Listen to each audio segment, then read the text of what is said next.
guys, ang problema nito yung pump.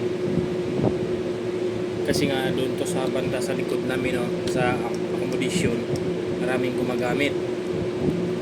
Tapos ang problema lang kasi sa mga tao,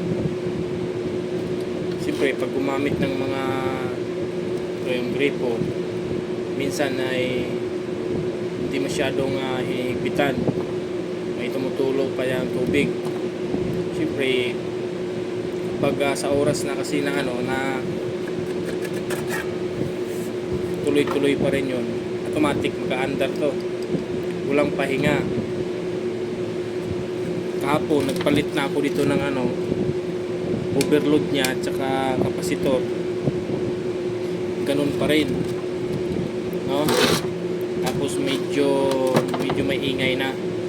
Kaya ang gagawin natin, palit tayo ng check natin yung bearing, no? Nalaman naman natin yan dito pasaway din kasi yung mga kasamahan ko dyan yung paghihigpit pa lang, di ba? Grabe maghihigpit nila. Yan, medyo medyo matigas pagka okay. Grabe nilang maghigpit yung, tapos sa oras na nasisira, wala na, magtutulak ka na. Sinong nakasira, diba? Nakakainis yung ganon, ikaw yung gumagawa. Tapos yung mga basura, yung gloves, yung hairnet galing sa production, hindi man lang makatapon sa basurahan, mismo pa ilagay pa sa CR. Pati yung mga ng sabon, diba, may karton ng sabon. Grabe, hindi mo lang talaga makatapon. Yung iba napasama na lang sa pag plus. Ayun, pag nabaraduhan doon, siglabasan yung mga dumi. Sino din gagawa? Kami pa rin. Kahit anong sabi mo, wala talaga. Anong mga minsan pag nainis ako, pinapagalitan ko sila. Wala lang, labas tayo nga lang. Hindi pa rin natuto. Maganda siguro sa ganyang sitwasyon yung kanya-kanya ng CR.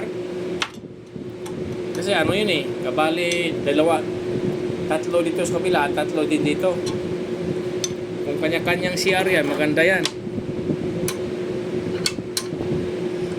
Nabisi ako kahapon, hindi ko nagalaw. Buti sinipag ako nung gabi na yon, kasi mahirap ingay-ingay na nila sa CR sigawan sila doon, tubig daw, tubig.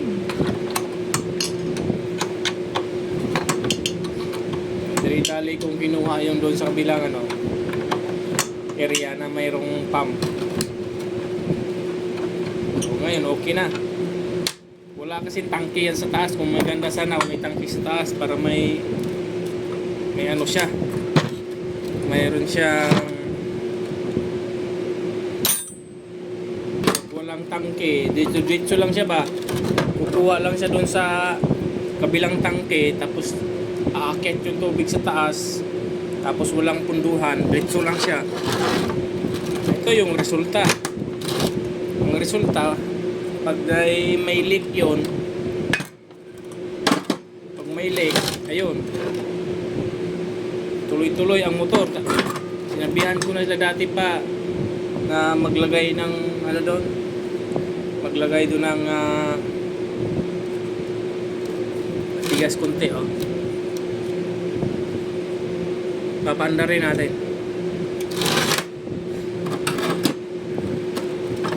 Maglagay doon ng tangke para yung motor hindi mahirapan. Wala lang mag-suggest ka na nga ng maganda, wala pa rin.